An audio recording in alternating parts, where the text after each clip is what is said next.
મુદ્દાને તમારી સમક્ષ લાવી અને જે કચ્છને જે લોકો મરણ પામ્યા છે, ગૌચર જમીન જે એણે કરોડો રૂપિયાની પચાવી પાડી છે અને મની લોન્ડરિંગ જેવા જે મોટા ગુનાઓ કર્યા છે, તમામ આપની સમક્ષ મૂકવા માટે એમણે સંખ્યામાં લોકો ડુપ્લિકેટ ઓક્સિજન જે ચડાવવામાં આવ્યો 9 જેટલી એમણે હોસ્પિટલોના નામ પણ આપ્યા છે કે આ હોસ્પિટલોમાં આ સપ્લાય કરવામાં આવ્યું। એ સપ્લાય શું એના કારણે ત્યાં લોકો રીબાઈને એટલે આપણા કચ્છના જ લોકો मरण पाम्या। अब ये आ गया कि इसने जो प्लांट्स लगाया था वो प्लांट्स भी गोचर भूमि पे लगाया है। सुकेश अग्रवाल और मुकेश गुप्ता बहुत ज़्यादा शातिर खिलाड़ी हैं। इन्होंने गांव की गोचर भूमि के ऊपर में प्लांट लगाया और उस गोचर भूमि के ऊपर बैंकों से हजारों करोड़ रुपए के लोन ले लिए।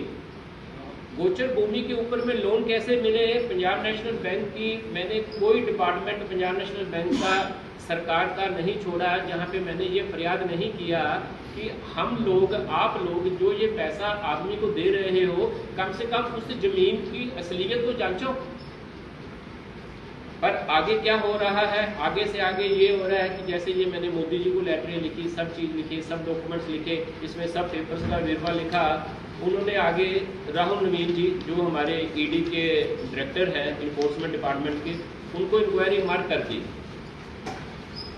ईडी की इंक्वायरी मार्क हुई है, पर हमारे यहाँ पे इस समय मुद्दा तो ये है कि जो आदमी पाप कर रहा है वो तेजस विमान पर बैठकर पाप कर रहा है और जो जांच एजेंसीज हैं वो कीड़ी के ऊपर या कछुए के ऊपर बैठ के जांच कर रही हैं। ये गैप कौन कम करेगा? इस कंपनी ने अपने पास रिटायर्ड एजीएम, रिटायर्ड बैंकों के मैनेजर, बड़े बड़े लेवल के हैकर अकाउंटेंट्स रखे हुए हैं, जिसने कंपनी में सैकड़ों शेल कंपनी से बनाई हुई हैं। सैकड़ों शेल कंपनी बना के सरकार को जीएसटी और इनकम टैक्स का उसने हजारों करोड़ रुपए का नुकसान किया हुआ है।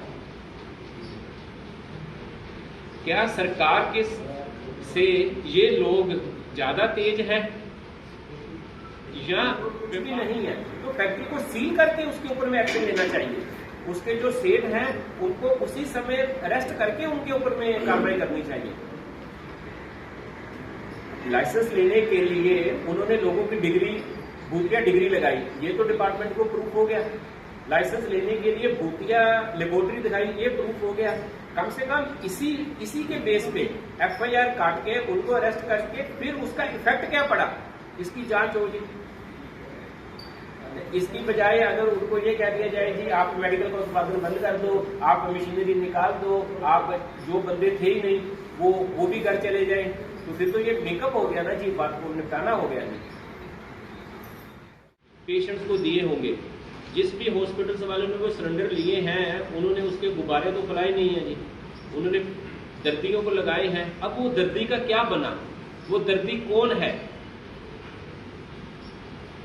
ये जांच के लिए हम आवाज उठा रहे हैं।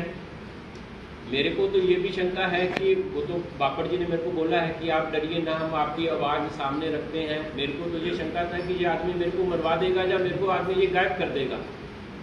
मैं और मेरा परिवार बहुत ज्यादा डर के साए में जी रहे हैं। इस आदमी ने